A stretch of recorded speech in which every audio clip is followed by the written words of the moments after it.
Друзья мои, всем привет, с вами компания PandaWay. Сегодня будет очень интересный выпуск. Вы долго ждали автомобиль Ion Y. Наконец мы добрались до него. У нас прям чесались ручки. Хотели это сделать давно, пытались, старались, там ехали, но каждый раз не доезжали. И вот недавно, буквально на днях, мы увидели фотографии с прошлой выставки в городе Чанду. Этот автомобиль в стиле кабриолета. После таких фотографий мы просто не смогли устоять и приехали вот в салон компании GAC. Этот бренд входит в десятку крупнейших автопроизводителей в Китае. Компания GAC производит на своем заводе такие автомобили, как Fiat, Honda и Toyota. Ребят, ну это, я думаю, говорит о многом. Кстати, был вопрос в одном из комментариев, как нам автомобили компании GAC. Я скажу вам классно. Автомобиль Ion Y. Этому автомобилю на сегодняшний день конкурентов по стоимости 1 километра запаса хода нету просто. Автомобиль в топе проезжает 600 километров на одной зарядке, а стоит 140 тысяч юаней. Представляете? В этом автомобиле, как мы уже сейчас поняли, очень много скрытых плюсов, о которых мы, конечно же, вам расскажем в этом ролике. Менеджеры из компании GAC любезно предложили нам продемонстрировать автоматическую парковку автомобилем Ion Y. Так, активировали автомобиль через приложение, подключились и сейчас включил функцию автоматической парковки. Ага. Вот у нас кнопка. Показал места. Выбирает место для парковки доступные. Так, теперь мы можем все выйти.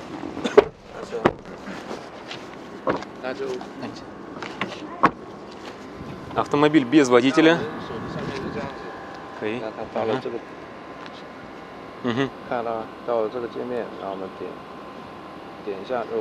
Так, он нажал старт. И все, автомобиль автоматически сам перемещается на место парковки указанное. То есть он здесь ничего больше не нажимает, все в автоматическом режиме.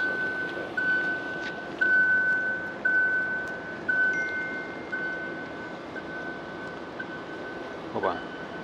Что, он увидел препятствие? Ага, продолжает.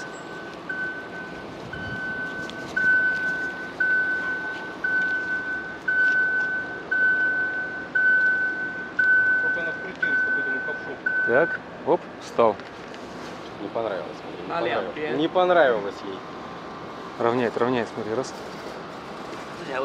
Отъехал, еще раз. Не понравилось ему это место. Он выехал, и автомобиль сам выехал и автоматически настроился. Ну, с правой стороны чуть мест побольше, но тем не менее вот встал. И это все в автомобиле, который стоит 140 тысяч юаней. Представляете? Автопилот, автоматическая парковка, люк, панорамная крыша. Просто фэчан хаучи. А мне кажется, знаешь, вот он сейчас припарковался, смотри, у него с этой стороны чуть меньше, да, а здесь больше. Это мне кажется, они специально придумали. Все-таки соседняя машина будет стоять, здесь должен водитель выйти. Да. Водитель-то выходит отсюда, то есть, соответственно, ты и должен парковаться, мне кажется, немножечко левее. А ты садиться как будешь? Нет, а ты потом просто через пульт ее выводишь и все. То есть в узкое место вы поставили машину, потом просто подходите, и если там узко, да, вот, допустим, да, этот стоит у нас трактор, все, машина выехала сама. Блин, у меня Лиман 328 тысяч стоит, там нет такой функции. Обалдеть. Класс. И еще за эти деньги машина проезжает 600 километров. Вот что меня больше всего еще просто поражает. 600. Мы когда с тобой на выставке увидели, когда я увидел эту цифру 600 и ценник, я просто был в шоке. Ну реально. И машина красоточка вообще, да? Просто, вот, блин, такой молодежный такой стиль. Вот именно вот. Ну я староват, наверное, уже, да, для нее. Автобусная посадка, да, здесь у нас? Да, 90 градусов. Вообще просто кайф. Длина автомобиля 4,4 метра, ширина 1,87 м, высота 1,65 м. Колесная база 2,75. Резина, ребят, здесь установлена китайская, компания Chaoyang. Диаметр бывает 17 дюймов или 18 дюймов в максималке. Подвесочка у нас спереди Макферсон, сзади полузависимая подвеска. Ребят, в интернет-источниках пишут, что это хэтчбэк. У меня, честно говоря, не поворачивается язык назвать его хэтчбэком. Паркетник, наверное, тоже нет, да? Скорее, это, наверное, компакт-минивэн, да? Напишите, пожалуйста, в комментариях, что вы думаете по этому поводу. Если брать китайский рынок, то по габаритам этот автомобиль можно сравнить, наверное, с Nedja U. По габаритам примерно такой же. Разница очень маленькая. Там 15 сантиметров в длину и 1 сантиметр в ширину. Все остальное... и высоту она чуть-чуть пониже. На пару сантиметров. Но по цене, конечно же, ION-Y просто рвет ее. Конечно же, может показаться, что такую доступную цену сделали благодаря урезанной какой-то комплектации, да? Но нет, ребята. Давайте перейдем в салон и посмотрим, что здесь. Когда садишься в салон, первое ощущение, что вы садитесь в какой-то, ну, скажем так, средний класс. Не бюджетный совсем, а именно средний класс. Конечно же, не люкс. Сиденья, ребят, выполнены из кожзама. Не кожа, естественно, да? Но он очень качественный, он мягкий и может сложиться такое впечатление, что это кожа. Тут даже есть перфорации, представляете? То есть, они постарались, они очень постарались. Есть такая вставочка такая, матерчатая. Сидеть здесь очень комфортно. При первой посадке руль кажется очень качественным, очень хорошим. Но на тест-драйве мы вам расскажем немножечко другое. Регулировка по высоте. По вылету нету, даже в максимальной комплектации. Дефлекторы у нас обычные, стандартные, механические. Здесь ничего особенного нету. Мониторы очень сочные, очень яркие. И, что самое интересное, при попадании солнечного света они не бликуют очень сильно. Мы подъехали в такое место, где светило солнце прямо через лобовое стекло на монитор. Отблика не было никакого. Экран, он не прикрыт козырьком. Здесь, да? Но, в принципе, сейчас солнце светит, да, и сейчас у нас полдень. Солнце в зените, светит прямо вниз. Но таких бликов ярких нету. Отражается у меня руль, я вижу его. Но, тем не менее, все равно все читабельно, все хорошо. Здесь у нас, наверное, защищен он вот этой коробкой, да, вот этим блоком. Центральный экран – это огромный мультимедийный дисплей, у которого хороший отклик, да, и вот прям передача такая яркая, сочная. Посмотрите, мне очень нравится. Так, давайте посмотрим, есть ли вообще английский язык в машине. К сожалению, ребят, английского языка здесь нету. Но, возможно, его установят позже с обновлениями. Как это произошло в Ливане. Мультимедийный руль со скошенной нижней частью, что, опять же, является плюсом для многих людей. Трехспицевой. С левой стороны управление круиз-контролем, автопилотом и водительским дисплеем. С правой стороны управление мультимедией. Здесь у нас есть такая настраиваемая горячая клавиша, которую вы можете настроить. Сейчас она стоит на камере 360 градусов настроена. Вот. Камера 360 градусов, ребят, посмотрите, какая она тоже сочная, красивая картинка. Она так, можно менять, да, здесь очень красиво. 3D, давай посмотрим. О, есть, смотри. Кстати, в отличие от других моделей, от других машин, здесь все-таки, знаешь, как-то она более большая. Ну, то есть... машина. Да, машина сама. Бывает, да, что это совсем маленькая машинка, такая игрушечная, да. Есть небольшой такой затуп, но он совсем маленький. Можно также выбирать вручную ракурс отображения камеры. Левая часть, когда машина начинает движение, машина становится прозрачной, и вы видите, что у вас находится под днищем. Это удобно, когда вы проезжаете какие-то люки или какие-то препятствия маленькие, не хотите наехать колесом на них. Вот эта вот функция, прозрачный автомобиль, мне очень нравится. А смотри, на скорости нельзя, на большой, только на маленьких скоростях активируется. На центральной консоли у нас сверху беспроводная зарядка, работает, проверяли. Сверху кнопка у нас включение климат-контроля автоматическая, аварийка и обогрев стекла. Переключатель РНД в виде шайбы, парковка кнопка сверху. Вот эта штука идет отдельно. Она в комплект не входит. Они подключили. Китайцы очень любят петь караоке. И через этот дисплейчик можно запустить мультимедийную систему и можно петь караоке.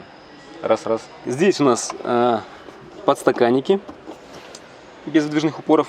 И есть вот такая вот полочка какая-то, наверное, для карт, да? Для чего это? Для голосу карт или что это такое? Непонятно. Для ключа похоже. Подлокотник, ребят, очень широкий, посмотрите.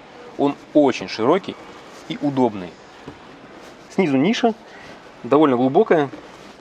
И здесь есть крепеж для карт. Бардачок. Бардачок у нас без автодоводчиков. Падает. Но, тем не менее, вот такой вот он. Слушай, там даже света, по-моему, нет. Глубокий. Освещения нет туда здесь. Антон, какое освещение? Автомобиль 140 тысяч юаней проезжает 600 километров. Освещение тебе еще. Зажрались вы, батенька, зажрались. Слишком долго в Китае живете. Шторки без подсветки, без зеркал. Ребят, ну и еще одним таким большим-большим плюсом, скажем так, да, к этому автомобилю является, конечно же, большая панорамная крыша. Открываем ее. Это все в относительно бюджетном автомобиле. Но это не только крыша, это также еще и люк. Эта крыша имеет люк. О, красота, а? Супер. Свет. Свет, ну смотри, свет кнопочный. Сейчас не выключается, потому что дверь открыта. Это не сенсор, это кнопки. На самом деле я подумаю взять ее для своей супруги когда-нибудь в будущем. Может быть, через год, когда она будет бэушная, эта машина, и ее взять сразу на 1030-40 дешевле.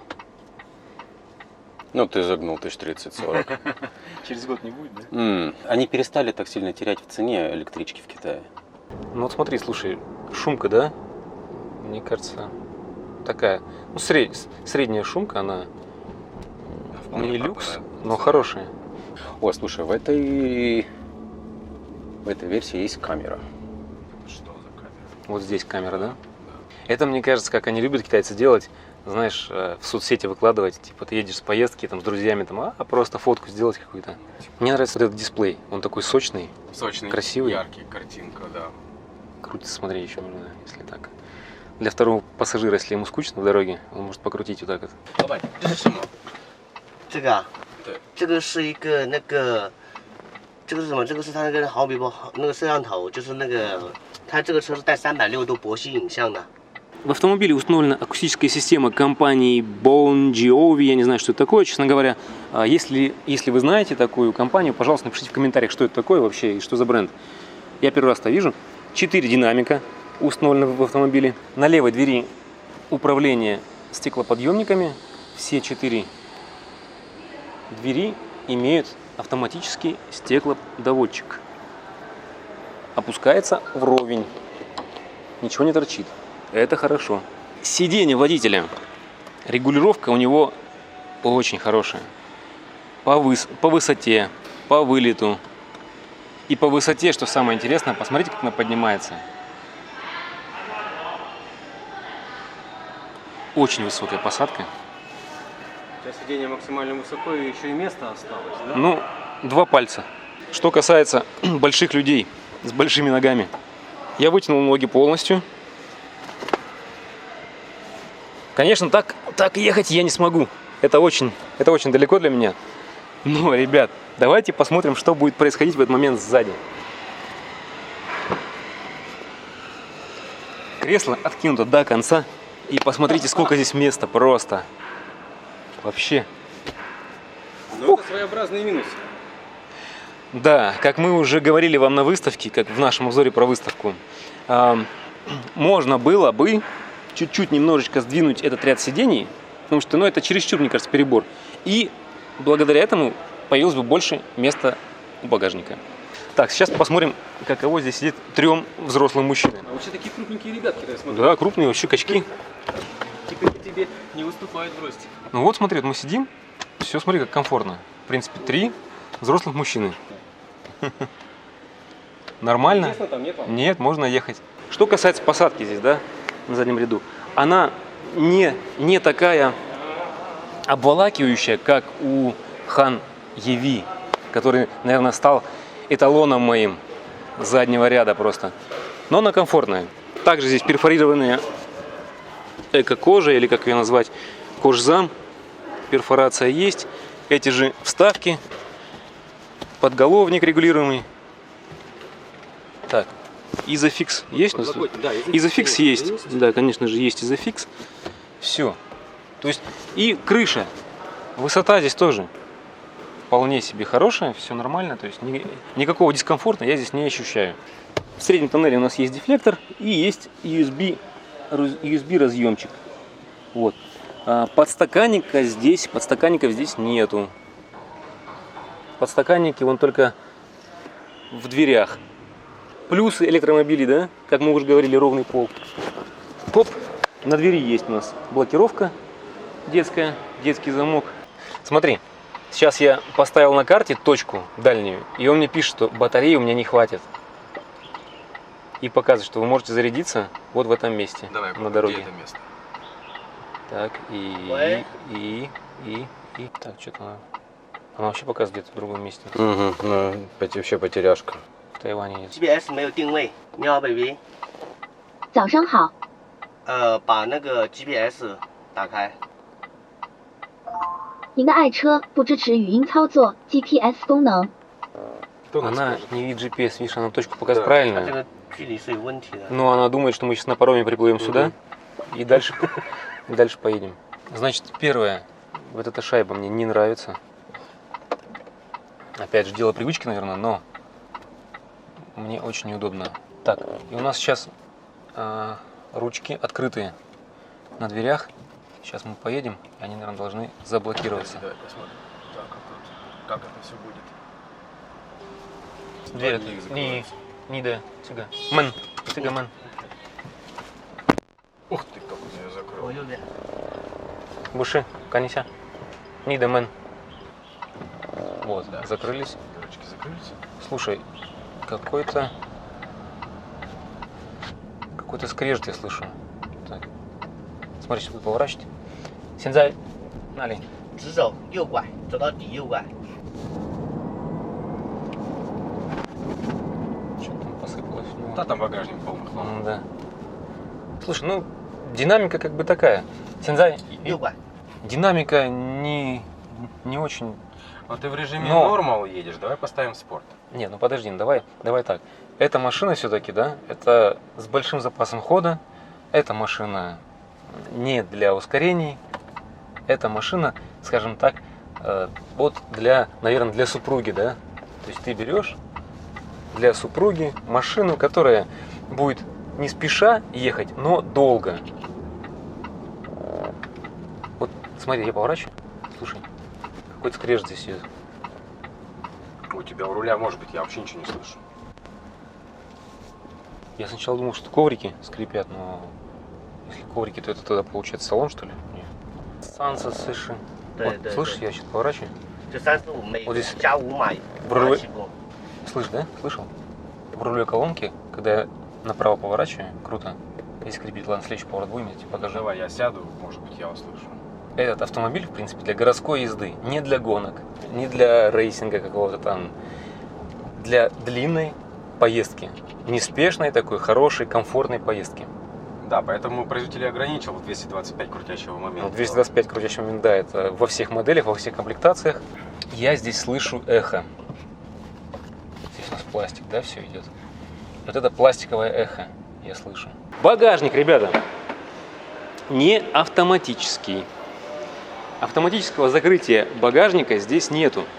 Но, что интересно, китайские производители, не JC, а именно другие, кустарные производства, устанавливают в эту машину систему автоматического закрывания.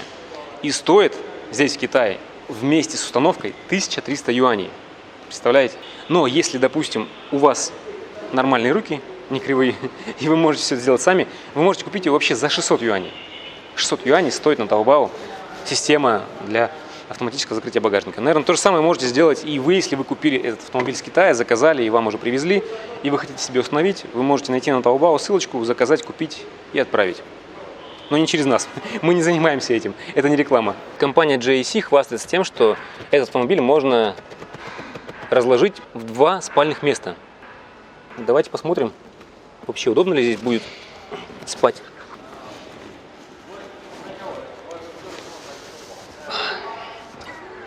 Слушай, ну, мне с длинными ногами не очень комфортно. Ну ты прям вот в очень странной позиции лежишь, мостиком прям вниз головой. Здесь нужно обязательно каким-то кустарным фабрикам придумать надувной матрас, как сделали у Ливана. И чтобы он закрывал все эти ямки. А может быть даже есть, мы просто даже не искали. Да, возможно, есть уже.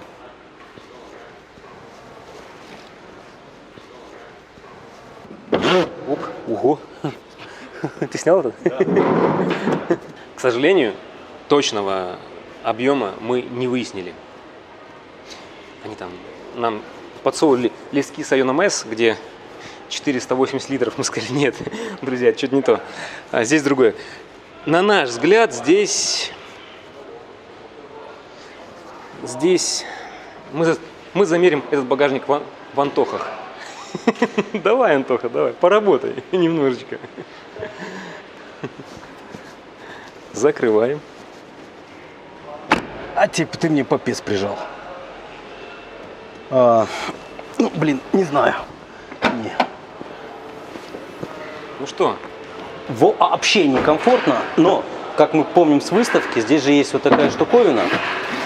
Раз, и уже, знаешь, уже будет повеселее.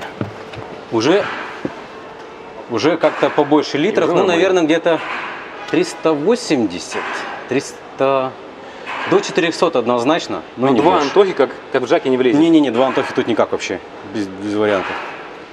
Это одному-то не очень комфортно. Все же огромный минус проектировщикам вообще не уделили этому внимания никакое. Ну, вот регулировка сидений могла бы хотя бы быть хоть какой-то, да? Вот если вдруг я люблю возить что-то. Слушай, было бы сидеть там некомфортно тогда. Ну, одному комфортно, другому некомфортно. А вдруг у меня один пассажир едет, а другой не едет пассажир? Ну вот, нет, ну тогда ты откинул просто ее и все, полностью. Если один у тебя пассажир едет. А я не хочу откидывать. Ну, как ты не хочешь? А вперед подвинуть чуть-чуть. Вот вперед можно было, да, Вот сделать. японцы это делают с 80-х годов, они умеют это делать, и понимание того, что в машине нужно умело использовать пространство. Здесь же давай посмотрим туда, под низ. Там сейчас такой увидишь, ёшкин кот. Ребят, вот это вот пространство, оно вообще кому надо? Выпускать версию прошку на 1000 километров потом хода? Ну вот, что они хотели сюда засунуть? Или хотят? Непонятно. Ну туда минимум еще 10 киловатт батарейки поместится, это ж однозначно. Наверное, это с расчетом на будущее. Честно. Ну, 15 сантиметров кубик. Ага.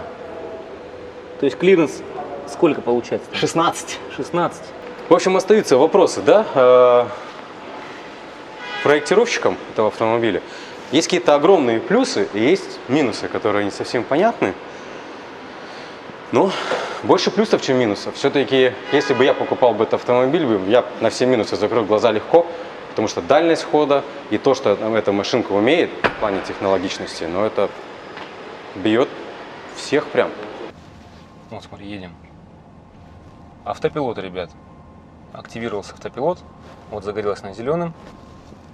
Ну, смотри, он сам рулит.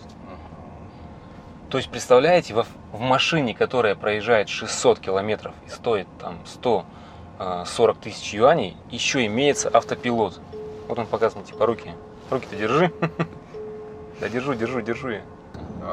Едем. Полностью. Так, смотри, машина, подожди. А машину он не увидел. Не притормозил. Он может рассчитал. Всё. Рассчитал. А это можно добавлять. Вот 50 сделал, допустим. То есть он кратно по 5. У тебя Да. кратно по 10, а тут кратно по 5. Нет, у меня тоже кратное 5. Кратно 5. Да. Вниз, соответственно, минус. Плюс больше. Очень легкий руль. Легкий, и вот именно вот ощущается это на поворотах. Когда я сел за руль автомобиля, мне он показался такой тяжеленький, такой, знаешь, наливной такой хороший. Сейчас, во время движения, я чувствую, что он очень легкий для меня. Это немного неприятно. Прям он воздушный такой.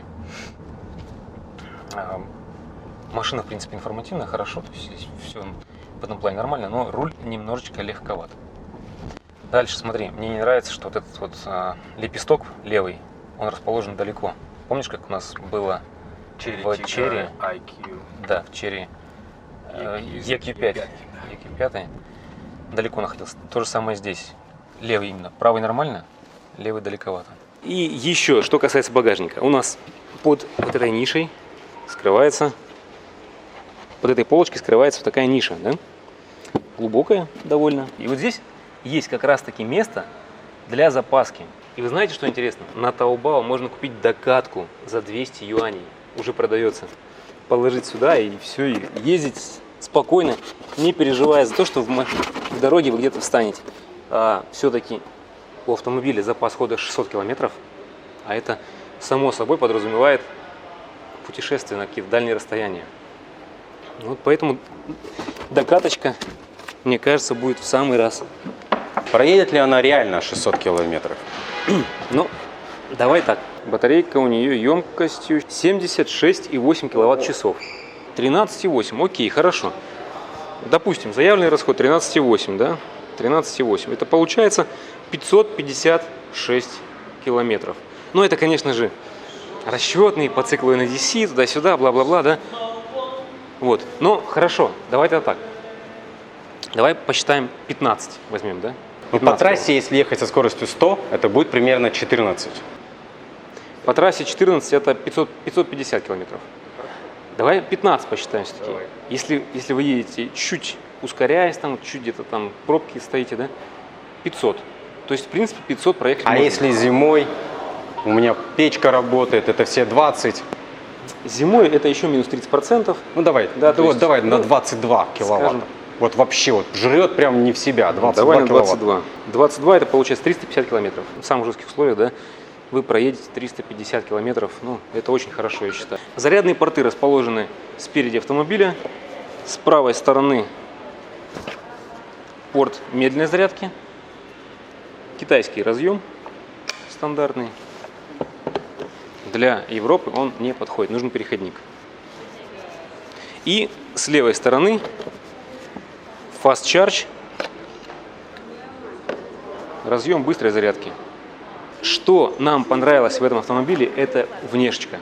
Посмотрите, какая она вообще просто бомбезная такая, да? То есть это молодежный стиль. Кстати, буква Y в названии автомобиля переводится как, можно перевести как или young, или youth, да, то есть это молодежь, скажем так, молодежный стиль. Даже в самой базовой комплектации здесь светодиодная оптика стоит. Есть камера спереди, камера в зеркалах и камера сзади. Все это образует систему 360 градусов. Что касательно движения, есть 4 разных режима. Эко, Normal, Sport и iPedal. iPedal это однопедальный режим, когда, давайте вот сейчас протестируем его. В этом режиме у нас однопедальное управление, то есть вам не нужно нажимать на тормоз, используйте только педаль газа. Нажимаете на газ, машина ускоряется, отпускаете, машина тормозит. Вот мы поехали. Отпускаю, 慢点要上去。 и она подтормаживает. То есть это режим повышенной рекуперации идет такой. Честно говоря, мне режим iPedal не нравится. Сейчас любитель iPad. Да, вот сейчас Антон, он вам про iPedal расскажет. Как тут можно высоко сесть? Обалдеть! Слушай, ну я прям какая-то... Ну что, Антон, Говно. режим iPedal. Да. Расскажи нам интересную информацию про iPedal, Про iPedal? которую ты не рассказал в обзоре про Ливан. Классная тема в том, что пока, допустим, ты едешь по трассе, убираешь... ты едешь по трассе, тебя кто-то подрезает, и в момент, пока ты перестраиваешь свою ногу с газа педали на педаль тормоза, машина сама уже резко оттормаживается. То есть режим рекуперации дает тебе какие-то доли секунды, чтобы предотвратить аварию возможную. Как-то так, мне В кажется. общем, ты любишь, да, этот режим? Да, я люблю это. Мне сейчас интересно, я сейчас убрал, и она остановится у меня в ноль или нет? Ну, конечно, это же iPedal. Да, но у меня не останавливается машина в ноль совсем. А почему она назад покатилась? Горка. Горка. А она не должна катиться назад. Руль информативный, но очень легкий. Да? Он, по-моему, даже легче, чем у тебя. О, Джек. в разы легче. Как тебе переключение с шайбы? Шайба, да, я уже с этим смирился. А у тебя что же шайба? Нет. Нет? У меня это BMW-шная культяпка, А, да. которая мне вообще не нравится, которая не в тему туда абсолютно. То есть могли бы поставить более какую-то массивную туда штуку, либо хотя бы уже тогда шайбу. Бюджетная версия от всех остальных практически не отличается внутри салона. То есть здесь, в бюджетной версии, будет практически то же самое. Единственное отличие – это в этой приборной панели. То есть вот здесь у нас в дорогих комплектациях установлен полноценный LED-экран, а в бюджетной версии это цифровая панель с отображением нужных вам данных, которая не меняется. То есть в дорогой комплектации вы можете менять вид панели, да? А в базе такого сделать просто невозможно. А центральная панель, что в базе комплектации, что в дорогой, одинаковая. Во всех версиях, в бюджетных, в самых максимальных, правое пассажирское сиденье, оно регулировка механическая. Только по вылету, по высоте нету. Как обычно, ущемляют всех тех, кто не у руля. Под центральной консолью есть вот такая вот небольшая полочка, где у нас есть USB-разъемы, USB-разъем один и есть 12-вольтная розетка. Одним из минусов этого автомобиля можно назвать то, что здесь у вас нет возможности установить свое приложение через флешку. Мы сейчас спросили у менеджера, он говорит, через флешку установить стороннее приложение нельзя. Можно это сделать только через их магазин, официальный магазин приложений, в котором ничего, кроме китайских каких-то приложений, музыка и игр, ничего полезного здесь нету. Конечно же, я не спорю, что есть умельцы, которые могут взломать эту систему и там поставить все, что нужно. Но, тем не менее, есть в Китае автомобили, BYD, Changan, на которых открытая система Android, и в которой можно спокойно, без всякого взлома, без платы дополнительных денег в какие-то сервисы, можете спокойно ставить свои любимые приложения. Машина мне лично понравилась, машина классная. Я думаю, она на 100% она стоит своих денег. Это прям вариант, который надо брать. Но вариант надо или не надо брать, мы узнаем у нашего друга Антона. Ну как, берешь, не берешь? Я бы взял, да. Взял? Вот эту бы точно бы взял. Вообще, в целом, это идеальное соотношение цены и качества на сегодняшний момент на рынке, который представлен. Слушай, мне нравятся две вещи в ней, это сразу сходу, как открывается задняя дверь. Угол практически в 90 градусов. То есть даже вот если бы они подвинули сидушечку вот сюда, дали бы возможность на салазках выезжать, мне было бы все равно комфортно садиться, так или иначе. У меня рост среднестатистический 1,77 м с копейкой. То есть, мне здесь места слишком много. Хочу подметить такой нюансик, что вот вставочки вот эти вот желтенькие, вставочки, которые есть матерчатые, они могут быть и оранжевые, и синие, и зеленые. Производитель дает такую небольшую свободу, как ты хочешь, да, как тебе будет интересно. Там гамма какая-то огромная по выбору.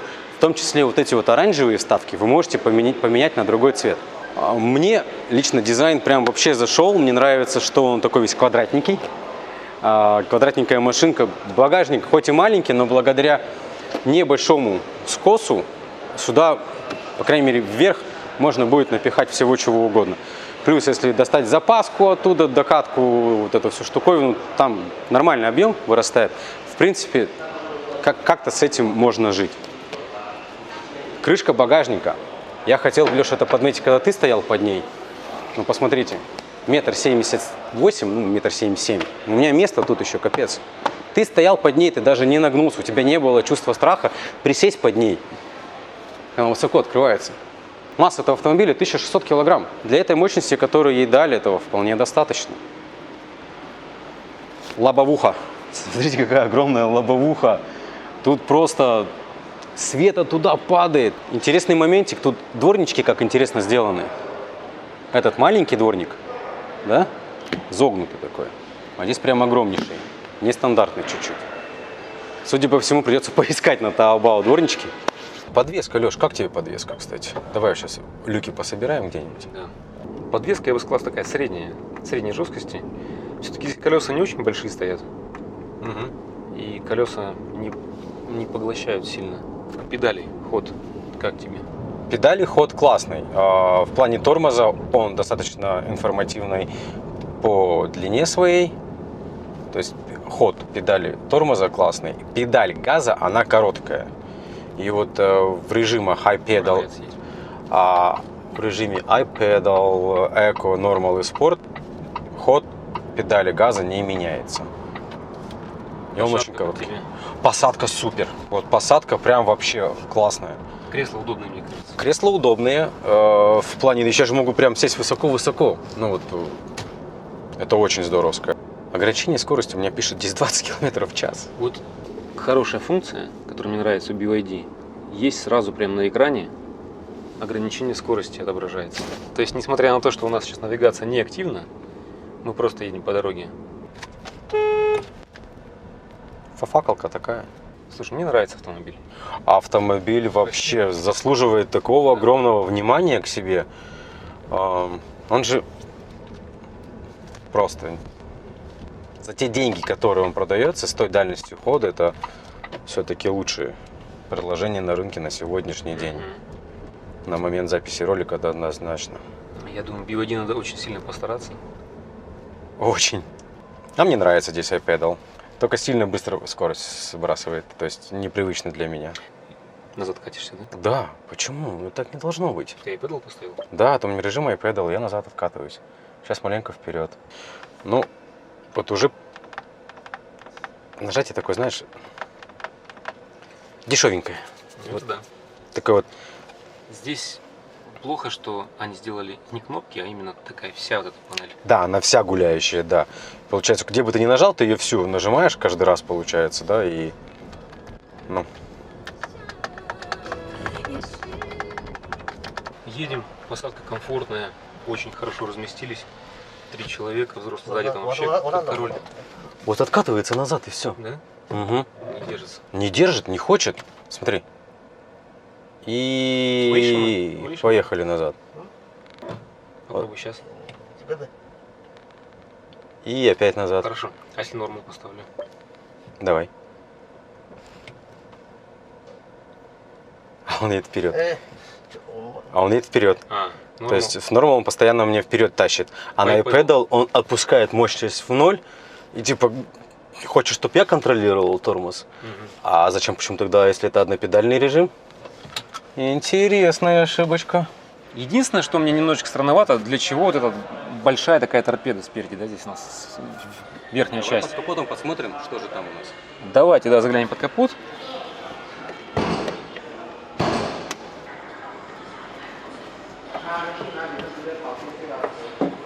Мотор уходит в корпус салона, да, то есть за счет этого они сделали такой ход, они увеличили количество салона, да, то есть там, где у обычного автомобиля заканчивается капот, здесь уже начинается лобовое стекло. То есть опять передаем привет минивенам? Да, минивены. Ну, наверное, как раз-таки это вот еще один такой предпосылка такая к минивенам. Замена жидкостей для тех, кто любит делать все своими руками, пожалуйста. На выбор автопроизводитель представил 7 цветов. Сколько, прости, на пальцах у тебя? Я вот так держал. Так вот, есть цвет голубой, желтый, или можно сказать салатовый с черной крышей. Есть красный с черной крышей. Есть чисто белый. Есть цвет морской волны, пускай будет. Есть серый цвет и есть черный цвет. Но эти вставки оранжевые только в автомобилях, у которых сплошной цвет. Двухцветные автомобили имеют серый цвет вот этих вот вставочек, да. А здесь есть два типа батареек на выбор. Автомобиль, который проезжает 400 километров, у него по умолчанию стоит батарейка литий железофосфатная батарея.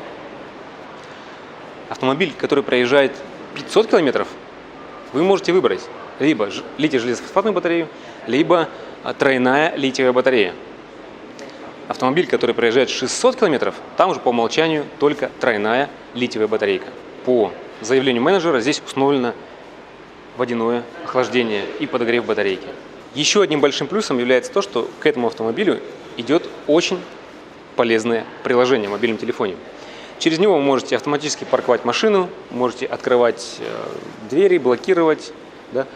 Но его можно также использовать, ваш телефон с этим приложением можно использовать как ключ. Ключ вам с собой носить не нужно будет.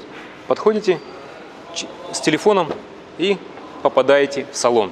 Очень удобно. В максимальной версии здесь есть камера безопасности, которая выполняет две функции. Во-первых, она может запомнить ваше лицо, и если вы садитесь в машину, автоматически машина настроит, выставит все регулировки под вас. Но одной из, наверное, таких интересных особенностей этой камеры является то, что она следит за вашими глазами. И если вы не смотрите на дорогу, будет сигнализировать вам об этом. Друзья мои, автомобиль классный. Мне он очень понравился. И, как я уже говорил, на рынке на сегодняшний день конкурентов ему, я думаю, нету. По крайней мере, мы не нашли. И я думаю, что этим автомобилем компания GAC сделала очень сильный вызов компании BYD. Но BYD, так как они являются конкурентами, не осталась в стороне и сейчас выпускает новый автомобиль BYD Yuan Plus. Вот там уже будет интересный такой баттл, за которым мы будем, конечно же, наблюдать и рассказывать вам. Поэтому, если у вас до сих пор красная кнопка, если до сих пор вы не сделали ее серой, сделайте это прямо сейчас. А с вами была компания PandaWay из Китая. Будьте с нами, и у вас все будет хорошо.